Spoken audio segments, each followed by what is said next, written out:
What's the story, guys? Eamon Z here, back with another video. This is the third video in my 1v1 series, I'm about to say 3v3. First off, I have to apologise.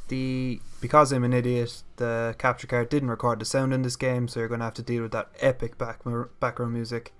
Yeah, so this is a pretty good game. The person who's playing here was actually 40 and 10 on the ladder, which is a really good score. I think I'm about 6 and 12, I want to say. They're thereabouts at the moment.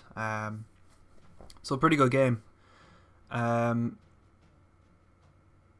Scorch this time, I know we've done Crusher, I think was the first one, and then we had Retaliation. So Scorch is the next kind of competitive map. So I get straight into it. The first round here, he pushed straight down mid, and I kind of challenged him there, as you saw, and then moved my position back. Now that's important, is that you don't challenge from the same position if you've been seen. Switched it up, and I kind of thought that timing again, he might come around to my left, and he did. He pushed through that little tunnel there. On this map, I think B is the favourite side. This is actually post update. They did an update. You'll see on the B bomb, it used to be up against the wall, and now it's actually in front of the drill, which makes it a little bit more difficult for planting if you're on offense. So on offense in my first round here, what I usually do is check in case they push that mid. Some people will hop onto that wall run that I'm looking at, and the other option there is probably for the other team to look at that if they hop into that window there. So as you can see, the bomb is now up here. There is a glitch, as you can see there. I could plant the bomb there, but I'm not going to chance that. I think it's going to be classified as cheating. I don't know. I think they're going to fix that. So just there, he actually flanked me. No, he didn't flank me. I don't know what happened there, actually. Yeah, this is also post-patch with the subs, so they increased the aim assist on the subs. So the SMGs are a little bit more viable now, I think. I was using the OSA in the last game, actually, I must mention that, and I switched to the K-Bar. No particular reason, just I've been playing pubs with the K-Bar for a while, and I felt like my shot was pretty good, so I decided to throw it on for the GB. So again, on defense, kind of watching the B-bomb, and in case he pushed through middle again. So again, I changed up my position, and I think that's just basically where the subs are coming into their own there. That was a sub versus an AR, and his shots were quite good there. So close range, he should be beating me. That's the way it should be. But I kind of tried to change up my position again, as you saw. Didn't work that time, unfortunately, but I suppose it is what it is. Yeah, so I kind of felt like that this guy was obviously quite decent, like given his record, so I kind of felt like I had to change things up a little bit. So that's another part where you can push up there and watch the mid wall run. Now I saw him to the right. A lot of people will push out that and try and flank straight away. It is always an option on this map, so you kind of just have to be wary of it, that if you push up towards that B bomb site, you know, they could come behind you. Especially 1v1, it's all about timing.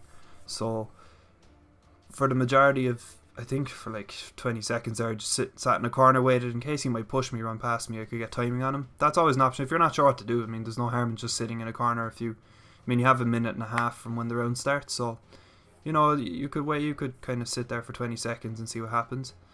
So I decided, you know, I was getting kind of on in the round and I had to make some sort of a play. So I'm pushing through, push past the B bomb. I think I go and plant for A on this. Yeah, so I decided to go around the back here and plant it A. Reason being is I hadn't seen him for quite a long time and he hadn't seen me, so I just had as much of a chance to go to A as to B. Especially when B is the favourite site, a lot of people won't think to check A. So I just get the bomb down here. It's a 5-second plant in this game. Some of you might have been playing MWR, in which case it's a 7.5 second plant. So it's a bit easier to get the bomb down in this. He must have seen me there because he was pre-aiming that. So, I mean, there's not a whole lot I could have done there. I had to get the bomb down. He must have seen me cross or something. I don't know. But yeah, again, like Erad short range, I wasn't looking, but he destroyed me in fairness. Got the defuse, and that brought us to 3-1. And this is kind of what this video is going to, I suppose the main takeaway from this video is going to be that you can't go into these 1v1 matches thinking, okay, he's got a much better record than me, I haven't got a chance. Because as soon as you think that, you might as well give up, because you're going to start playing differently. Like, oh, he's better than me, I can't challenge this, that. So you really just got to take records out of it. And again, like, I mean, that's just sub versus AR. Like, whatever they've done in this patch, I think it's really made the subs a lot more powerful. Like, from that range, like you would expect the sub to be winning there. The ERAD looks to be the one that's the most powerful anyway. I think it was like that pre-patch as well, but the aim assist is what they've done, is they've lengthened out the aim assist, so you can aim down sights and catch a fella further up than you would have before. So I decided to kind of switch it up again. I was looking in case he might push that wall run or the mid run. So he did push that A wall run, and thankfully I got good shots on him there. That's not, I mean, it's not a bad place to go, but again, I'm actually well out in the open there. So, as I said in I think it was my first video and my second one, I still need to take my own advice, is to get behind cover. But if he didn't push me there, I would have just pushed down that mid street again. So that was kind of my thinking. So I brought it back to 4-2. That was an important round, like 5-1 and 4-2. Big difference. I know it sounds like, sounds obvious enough, but it is quite a big difference. So I thought he might change things up and kind of come A-bomb this time. So I said I'd go on the wall run that he went, and I went on a bit of a flank here, which is always a good call. I mean, if you can flank and catch someone off guard, it's probably the best thing to do.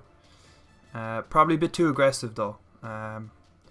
He hit rewind here, and thankfully I knew where he was going.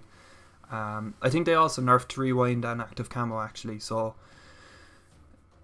again, I just happened to kind of see where his rewind, it put him in a poor enough place for him, but I mean, I was lucky enough to be able to get him. So that brought us back to 4-3.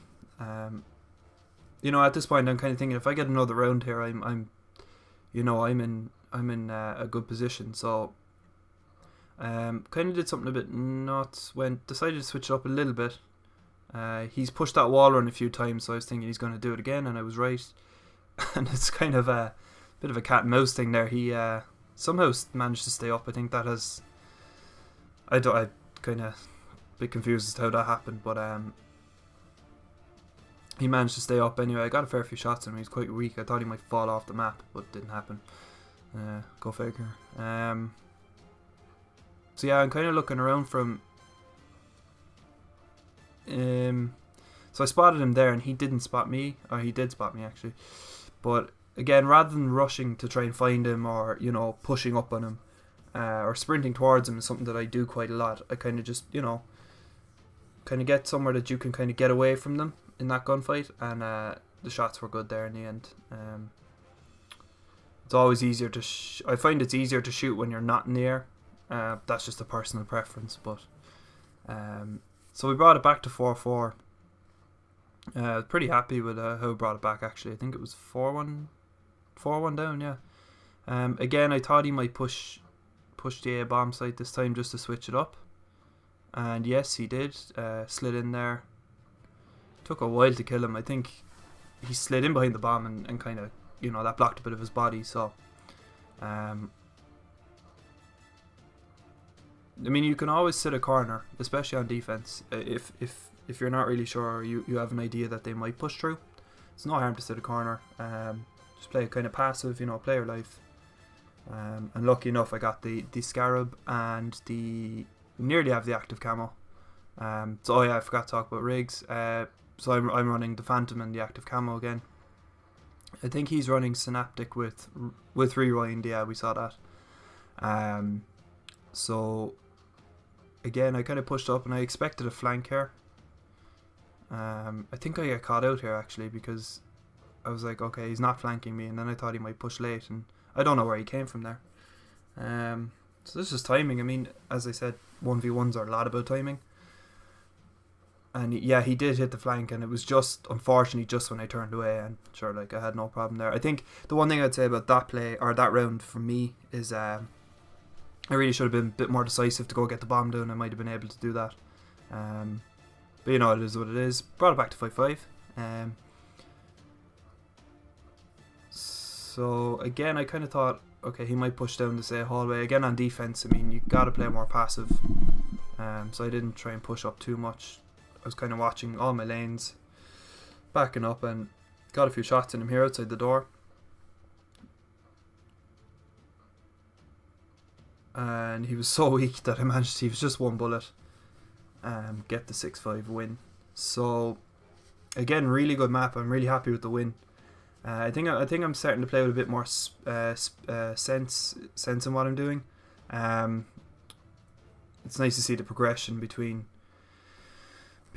first, second and third video, and how things are going. As I said, he was 40-10, so that's a really good win. Really happy with that. I forgot to mention as well, all these games I'm playing are best of ones. I might start doing best of threes in the future, but we'll have to see how it goes. So, well guys, that's episode 3. Thanks very much for watching. If you enjoyed and found this useful, don't forget to subscribe or leave a comment, and we'll see you in the next one. Thanks guys.